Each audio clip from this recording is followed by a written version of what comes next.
নমস্কার, আমার নাম অরুমাই ঘোষ। আবৃত্তি করে শোনাচ্ছি কবি অরুণ সরকারের লেখা আসল রাজা। কাকের মুখে রটল খবর, বনের রাজা বাঘ মরেছে। জন্তুরা সব একে একে মরা বাঘটাকে এলো দেখে। কেউ বলল আহা উহু, কেউ বলল বাঁচা গেছে।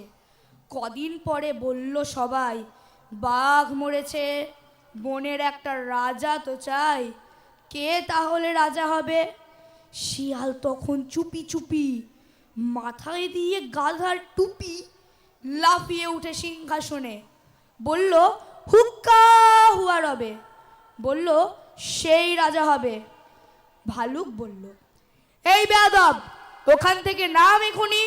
রাজা হব এই কথাটা ফের যদি তোর মুখে শুনি, একটি চড়ে অক্কা পাবি, হুক্কা হুয়া ভুলে যাবি। বাঘ নেই তো ভালুক আছি, ভাগের পরেই আমার দাবি। নেকড়ে বলল ভালোই আছো, করবে তুমি ভালুক নাচো। সিংহাসনে বসে আবার ভাবছ বুঝি রাজাও হবে? আমি হলাম বাঘের পিসে, আমার দাবি কমটা কিসের? আমায় রাজা করতে হবে। হায়না বলল হাসাসনি আর, পিসে কোথায় ঠিক নেই, তার উনি এলেন পিসে মশাই। আমরা কোথায় যাই রে তবে, আমায় রাজা করতে হবে। বানর বলল ওরে হায়না, জুড়ে দিলি তুইও বায়না, জানিস তোকে কেউ চায় না। ভাগার দিয়ে লেংচে চলিস, রাজা হব তুইও বলিস।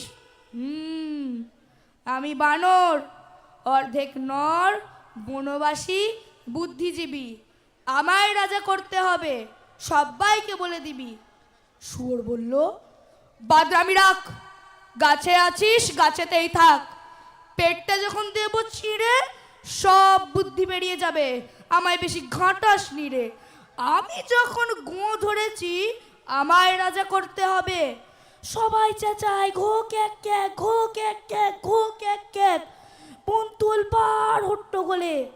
বাদুর তখন উঠলো বলে ঘুরে ঘুরে দেখছিস সবই, সবাই ভাবছিস রাজা হবি।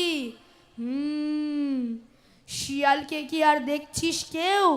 শুনতে পাচ্ছিস ডাকছে যে ফেউ। আরেকজন যে এসে গেছে, এইসা জোয়ান ইয়াদ থাবা। কেউ বলল উড়ে বাবা, কেউ বলল পালা পালা, কেউ বলল আন ফুলের মালা। এসে গেছেন রাজা মশাই, সিংহাসনে এনে বসাই। আমাদের তো রাজা সাজা, বাঘই হচ্ছেন আসল রাজা। নমস্কার।